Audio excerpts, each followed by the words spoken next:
How's everybody? Good, good.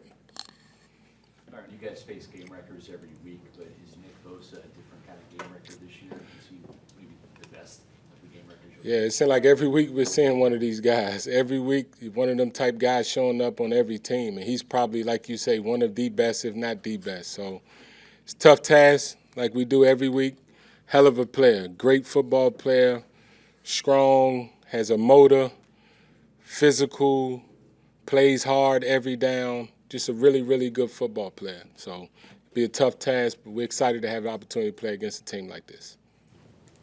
I want to ask you about Chris Godwin, just how he's rounded back into kind of old Godwin form, coming back from the knee. I think he's had at least 6 catches in 9 straight games. Just how steady he's been now coming back for you. I just remember where he was at before he got hurt. It seemed like he was catching like 15 of them a game. You know, him and Tom was in a good spot.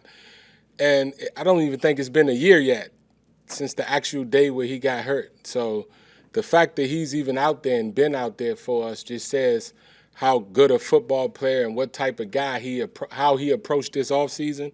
And we know it's only going to get better. We know he's only going to get better with time. The more he can be out there, you see it almost every day. I see a little bit more coming every day. So I'm happy for him, happy that all the hard work paid off. Well, I know that it's a different team this year versus last year, but I know last year when you guys went up tempo, you had some good results with it, and then this past game, you guys were able to do that. In the final 5 minutes of the game. What's it going to take for this team to be able to turn to tempo the way they have in the past to kind of get a jump on teams? Well, I don't know if we need it every week, right? We've done it some early in the year. We've done it some. We've always been good at it when we need it.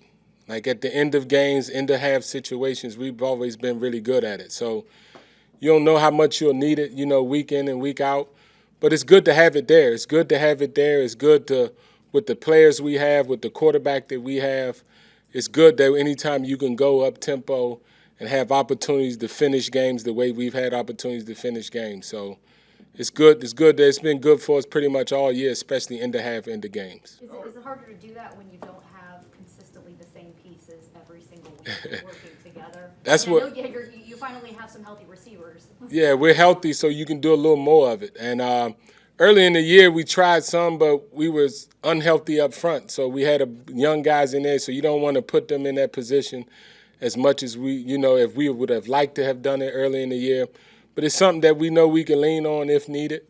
We just hopefully it keep working for us when we need it in those end-of-game situations. How effective can that be in the red zone at any point in the game? Oh, we'll run it anywhere. We've run it. We'll run. As you've seen, we run it backed up, red zone, don't matter. You said that you've had the hurry up when you've needed it. Have you felt like you've only needed it at the end of half so far this season? No, we did some early in the year. If you look at it, we did a lot of it really early in the year. But the tempo, the way they played, that was a lot of those 50-throw games, right? A lot of those 50-throw games where everybody wanted us to run the ball a little more. So when it works, it works. When it don't work, it kind of puts your defense at a disadvantage because you tend to have a little bit more punts. But when it is working and executing at a high level, it's tough on defenses. The days of the K-gun Buffalo Bills, is that something that would not work in this day and age of the NFL? Oh, I believe it will. I believe it will. I believe this game comes down to scoring. I know a lot of you guys look, analytics and look at a lot of those things. This game comes down to score. That's the one thing that's 100% true. You score more points than the other team, you win the ball game every single time. Nobody has never lost scoring more points than the other team. There's a lot of numbers out there that that can seem somewhat factual, but it comes down really the only number that's guaranteed in any analytics is that you score more points than the other team, you win. So I think any offense could work as long as you can score points doing it. So no huddle, full game, could work? Could. I ain't saying that we would do it, but I said it could. It could. Byron, you won the game, and that's the goal every week, right? One more point, and that's what you got. Mm-hmm. But those 2 touchdowns came in 2-minute drives. Tom doing what Tom has done better than any quarterback on earth. Before that, other than the first drive, which was 16 plays, and it was also you got 3 points. If it's about points, did you see anything until the final 5 minutes of the game that gave you reason to think that you've gotten better? Well, yes. I preach every week, right? We all say the game come down to the last possession And when it does and you find a way to win it, you win the game, you get out the stadium, you go home. We'd have loved to have pulled that off in Cleveland, right? Regardless of score, right? This team played New Orleans the week before, won 13-0 with guys that with smart guys on their side of the ball too, on their team. So it's the NFL, man. This is not fantasy football. This game's about winning football games all the time. And if you can find a way to win them, that's all that really matters. It seems like the team is consistently finding themselves in second and long, third and long. Isn't that play sequencing is leading to any predictability? You guys are seeing a lot of loaded boxes on first down, and then they're bringing rushers and playing back in coverage on second and third down. Do you think play sequencing has anything to do with that? We don't think so, but you probably have to ask the other team's defensive coaches or anything if they have. But we don't feel as though. Byron, you mentioned earlier starting the year with a younger offensive line and having to adjust for that. You've also had some injuries on the line throughout the year. How much does that affect play calling, not having the continuity you want on the offensive line and maybe staying away from certain plays because of groupings? Well, play calling is always tell you guys about the 11 guys that's out there in the huddle at the time. I really mean that when I say that. Obviously, there's things you would like to do every week, but you got to do what's according to the 11 guys in the huddle. And I don't think people understand how many guys, the guys that were supposed to start got hurt. And then we bring in, Luke get hurt. So we got down the line in our offensive line group, and anytime you do that, that always makes it difficult. But what I like about it, like I said you guys early, the reps that we got early with our young guys, it's going to help us as we get deeper into this season. Having Wells here, who's been with us a while, who's played in football games for us, when he get reps, that helps us. That helps us as we get down the line, as you get into December football, which we in. I believe that helps you anytime in any group, offensive line, wide receiver group. When you get young guys game reps and they able to carry over and get throughout the year getting into games, I think that's always helpful for any group. Obviously, you don't want to get to that point, but when you do, I think you benefit from it more at the end of the year than you do when it's first happening at the beginning. How did Wells play in your assessment? I mean, he's played well. I mean, to go against that group, and I think we had one sack. We'll take it. Can you talk about Nick Leverett stepping in after Luke got hurt and how he's played, and then just Cade Otton and his ability to is he the de facto number one tight end on this team?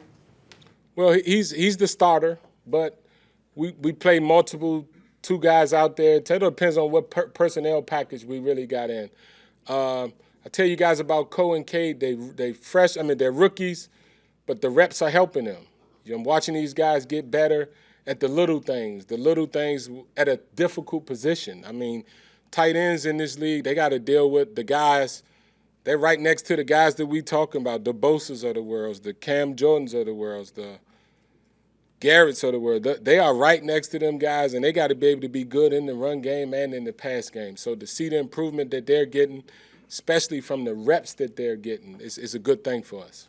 We're used to seeing Donovan Smith lock down the best rushers in the league every week in, week out, and he's goes against the greatest every week. But in the second half of the season anyway, a lot of sacks given up, a lot of penalties. One took a touchdown off the board, could have been the game for you. We know he got hurt in the Dallas game. Is it fair or unfair to say, look, he's battling through some stuff and doing the best he can, or he just needs to play better regardless? Well, he knows and we know this is not a fair business, right? What we in is fair, right? It all depends, selective. So he understands that. Obviously, we just talk to him a lot about technique. Hey, let's make sure we're technique sound. Let's make sure we're aware of what's happening, how we're getting beat.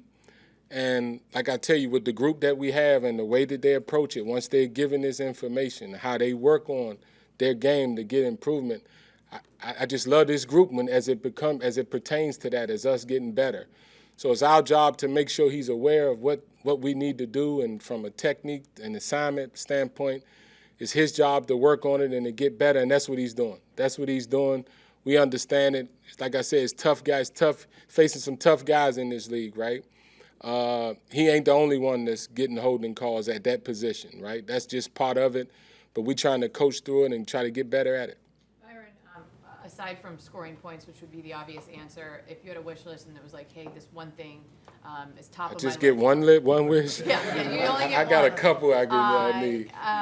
If you had one thing that you could emphasize, like, I want this better on offense, like, what would that area be? I just think it's scoring.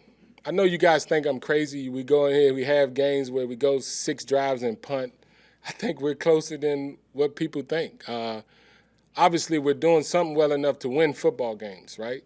This is the National Football League. There's no pushovers. Carolina, Pittsburgh, all of them have shown us that, right? We've been on the opposite end, so there's no such thing as pushovers. So in this league's about winning. It's only about winning in this league. It's a lot that go on, a lot of narratives that happen, but this game's about winning. So we're trying to do whatever we can to win. And as an offensive coordinator, as the offensive coach, I know the one thing that guarantees the win every week is scoring one more point than the other team, even when it's one more point. Like last week, 17-16. It don't matter the score. Find ways to win ball games, and if you can do that enough in ball games, you learn how to win tough games. You learn how to win 17-16 games. I don't know how good we were in the past at winning those type games. I think we're better at finding ways to win those type of games because the situations we've been in, good and bad. So I think we can learn from them, move forward from them, and I think all these situations has gotten us and made us a better ball club. Anything else? Thank you. Right. Halloween